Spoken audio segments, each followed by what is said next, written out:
I should have figured this out by now. That's not the right time. There's a lot of danger in our expectations. Where are you at in your life right now?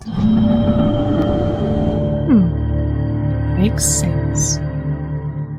So we're going to get into it. And this is a conversation that I have called You Are Not Your Past.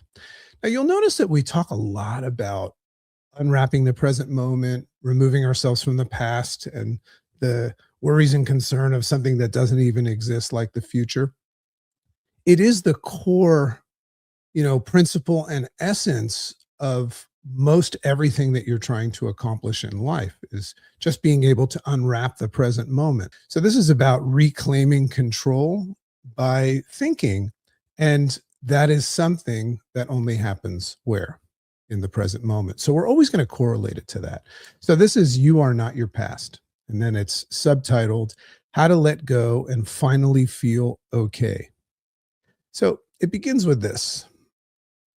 So there's kind of like a subtle form of stress that most of us live with, even if we don't consciously name it. That's an interesting concept right there, is that we don't always have to see something and acknowledge something, but we still kind of know that it's there. So there's a type of a stress that's there that we don't have to consciously name. And it's a pressure that's in the background, and it says something like this to you. This is the voice that it carries. It says, "This shouldn't take so long, Dragon. Things should be different for you by now." Sometimes it says that too. "I should have figured this out by now, haven't I? Haven't we?" So when life doesn't cooperate, and never fully does it, right? Life doesn't really ever fully cooperate. Even on these days that you claim you're having a good day, does it ever fully cooperate? No. So we experience that familiar friction that we label as, I think universally we'll call that friction stress, disappointment, or suffering. And we kind of like to explain to people that that's what's going on. The word of the day is impermanence. So the root of tension, impermanence. And that's just the acknowledgement that nothing lasts forever. Sit with that just for a second. What if you carried that with you today in your tool belt? Just this reminder that nothing lasts forever. Now, if you're in a situation or a scenario in life where you are bought into the idea that things do last forever and you're leaning towards permanence, it's more difficult.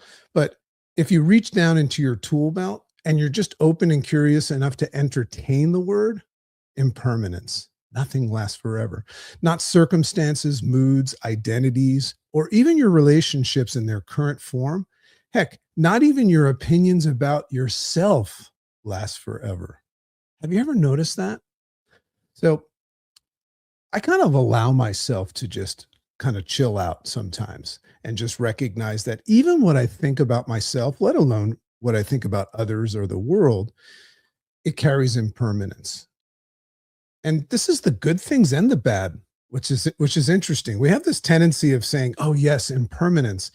Nothing bad happens forever." But this includes things that are good. Nothing lasts forever. And I think that's the key when you're starting to practice or utilize or become open and permit yourself to entertain impermanence, is to just realize that nothing lasts forever. Because if you choose, well, these things last forever and these don't, that's where it gets sticky. But the suffering doesn't come from change itself, does it? It comes from resisting it, resisting change. So there's a subtle violence found in permanence. Now sit with that. I just said that there's a subtle violence found in permanence, not impermanence. We're rarely, people that walk around saying things like, "I demand permanence." Instead, it kind of shows up in disguise as expectations. That's the way permanence shows up. We expect things. We don't demand things. We expect them to. And there's a lot of danger, and that's why I said violence. There's a lot of danger in our expectations of permanence. Life must be a certain way. We have this way of thinking. People should behave differently. What I need is to feel confident, calm, successful, healed, and stay that way. Otherwise, something must be wrong. That's kind of what's happening in our program conditioned mind. So this is where life suddenly becomes unsatisfactory. Where are you at in your life right now? Is your life satisfactory or unsatisfactory? Now, there's different trains of thought there. You might have an unsatisfying life right now and just have this attitude of saying, hey, I'm grateful for what I have, can't complain. Or you actually might think that you're satisfied and have this background thing going on where you say, but not, I have to keep going. I have to set my next goal. So either way, it's just about looking at the now, unwrap the present moment. Are you satisfied or unsatisfied at this current moment? Impermanence, when embraced, doesn't make life cold or detached. It makes it breathable and doable. It isn't that all we need sometimes. I think that when I'm having a rough time or I'm experiencing things like anxiety or worry or concern, and I'm running that through what I call the interface response system, I don't think that what I'm looking for is to get rid of it, the feeling and the acknowledgement, the noting of it. But I think that I'm practicing these tools and skills to make it breathable and doable. That makes sense? So let's discuss the practice of establishing what's called a beginner's mind. I'm going to challenge you and encourage you to just entertain the idea of going about your day with a beginner's mind today. So Zen, once again, offers a beautiful counterbalance to the rigidity of, having this, always need to be right and, this expert know-it-all type thing, fixer mode. There's a beautiful counterbalance to that rigidity in what we call the beginner's mind. So let's break down the difference between beginner and expert. So let's look at a beginner first. A beginner doesn't arrive armed with conclusions. Think about that. I mean, we could be naive as a beginner, but we don't arrive armed with conclusions. They arrive with questions. They're open, they're curious, and they're coachable. They have to be coachable, right? In the beginning, at least. They don't yet know how things are supposed to be, which means that they can actually see what is. It's such a delicious thing to allow yourself to be a beginner because it allows you to see only what is. We don't have any expectations. You could have expectations on how you perform and things like that, but you just lack in the knowing area. This is the danger of the expert. Beginners have a tendency to do this, raise their hand. Experts don't do that. So now let's look conversely at the expert, which we can catch ourselves, being. So the expert, on the other hand, often doesn't realize when learning has suddenly turned into defending. We don't learn when we defend, do we?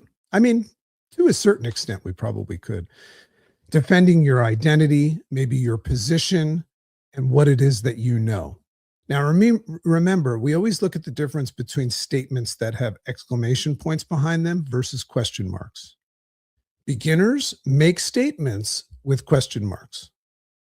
And you could take any statement of anything that you believe to be 100% true, anything that you're certain of. And if you remove the exclamation point and add a question, it's life-changing. So they defend things like identity, your position, and what it is that they know. And in that defense, perception narrows. Think about it. When you're in defense mode, or even as a victim, or defending or justifying your stance, your perception begins to narrow and growth potential starts to fade very, very fast. Experts don't leave a lot of room for growth, do they?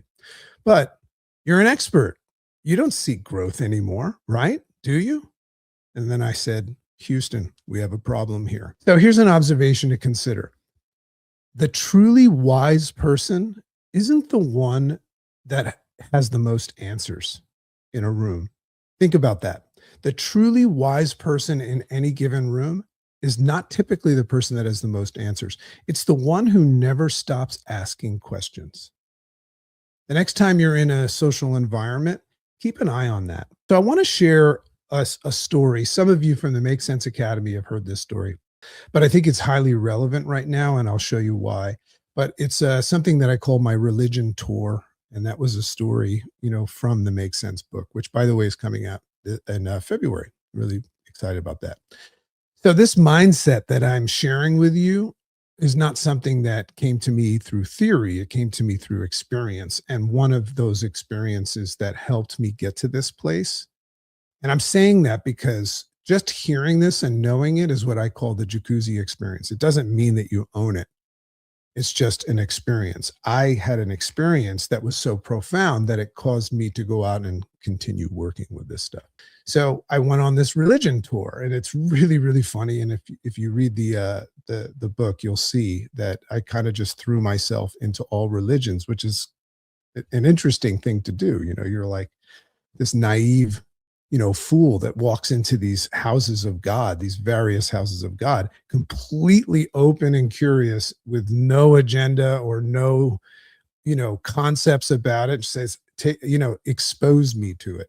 And some didn't let me in, but I wanted to feel what each of them had to offer. So on the tour, I, basically stopped at a Christian event, but that was one of the stops on my tour. And what I noticed is I pushed my way up to the front, and it was almost like a rock concert. And the stage, if you've ever been to a Hillsong event, all of the performers are super talented and super beautiful, right? So aesthetically, it was really, really nice. And there was a palpable energy in the room. And I noticed how I didn't know what I was doing because I didn't have any exposure at that time other than my friends, but I never had really opened myself to it. So I noticed that, you know, an energy like would happen in the room, and all of a sudden everybody like on cue would take their hands and raise them in the air. Um, it was like they would put them up to the sky as if receiving something, unseen. And I assumed that that was some sort of a message from God or a blessing from God, but I didn't know when to do it. So I wanted to fully participate. And I was right up against the front row with like the hardcore, followers, and they were all wonderful people. But I leaned over to the guy next to me who looked like he knew what he was doing. And I said, "Hey, what does that mean? And how do you know when to do it?" So he smiled like, "Oh, new guy, right? What are you doing here? How did you get up to the front row to the VIP section?" And he said to me, he says, "Oh, you'll know exactly what to do when it's time." That's all he said to me. And I thought that was pretty cool. And I just allowed myself to just know. So later on, there was this moment that I felt it. I felt whatever it was. And I kind of closed my eyes and I just fully surrendered. And I just threw my hands up in the air and did it. And it felt good and everything. And the funny thing is the guy taps me on the shoulder and he quietly says, "Hey," he says, "that's not the right time. We're in intermission right now." And we had this laugh. So, what I took from that experience, and here's the relevance outside of the humor. What I took from that experience in connection with today's conversation, first of all, wasn't embarrassment, it was insight. Every tradition, and that's the way I looked at religions, every tradition, which is an interesting way to look at religions, every tradition had something beautiful to offer. There wasn't one that I said is cooler than the other or made more sense. There was a lot of intersecting confusion, but I said they're all good. So I decided to embrace all of them, right? That was my whole truth. So instead of choosing one, right, I chose curiosity and openness. So that was a big place for me. I didn't choose to follow one. I said I want them all. I want them all. So in Buddhism, I learned the secret to suffering less. And, I'm not going to get into a whole big thing about Buddhism, but the Four Noble Truths landed with me in a very, very big way.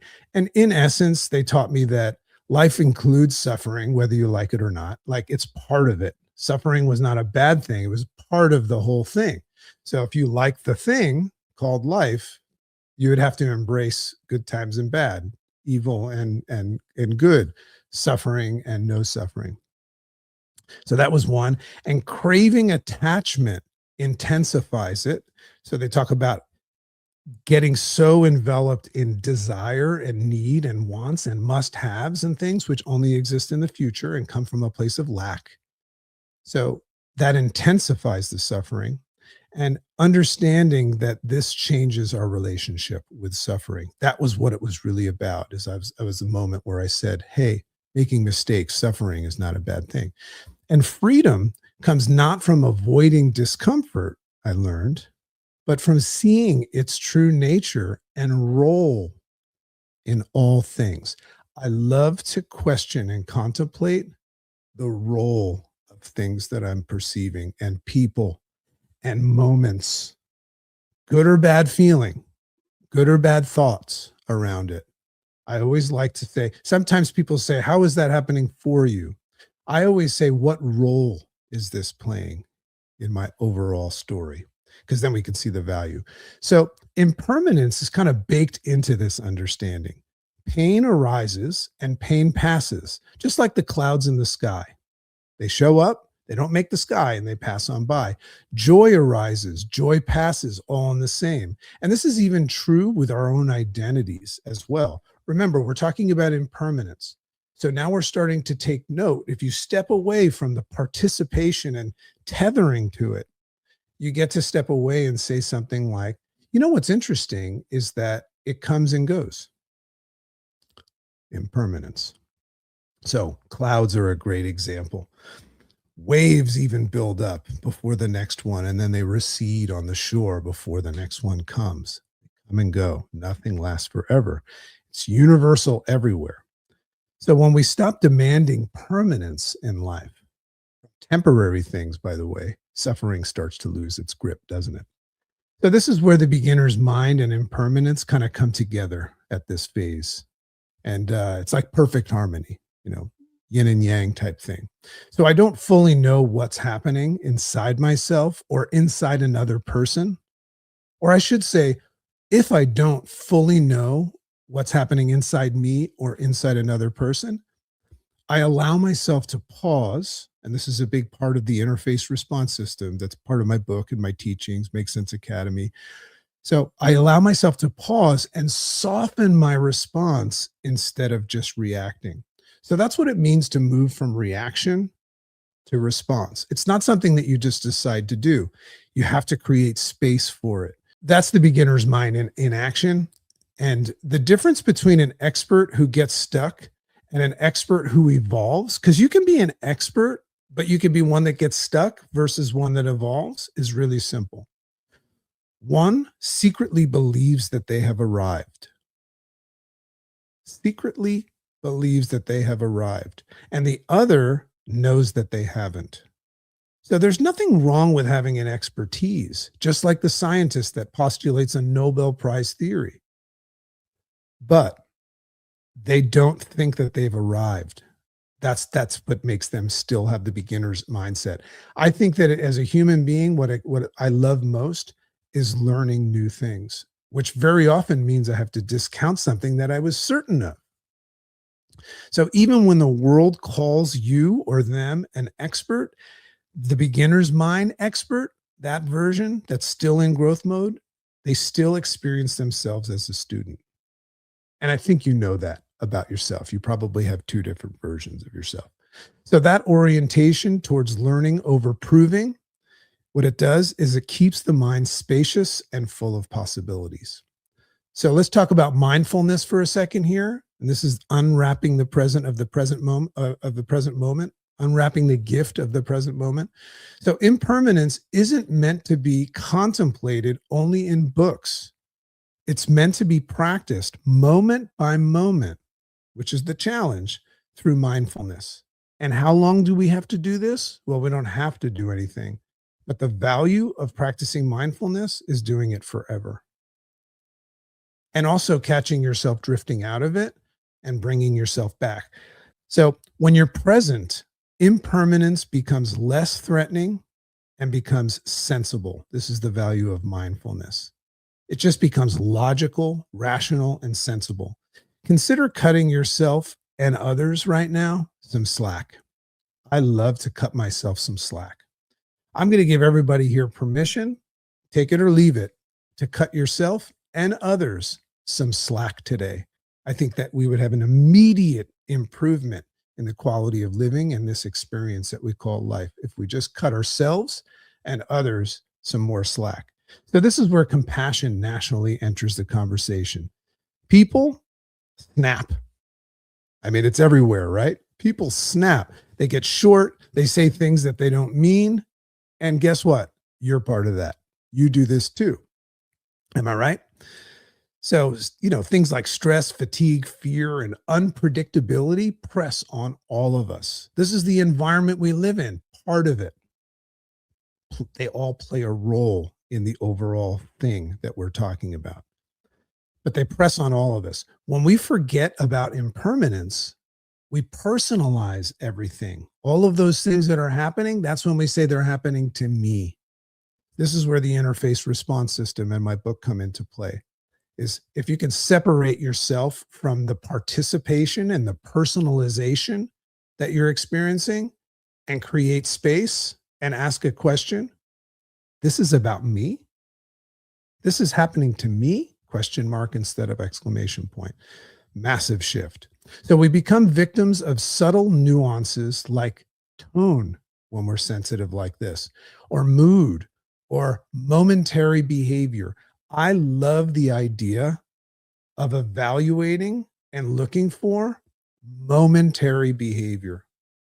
Why?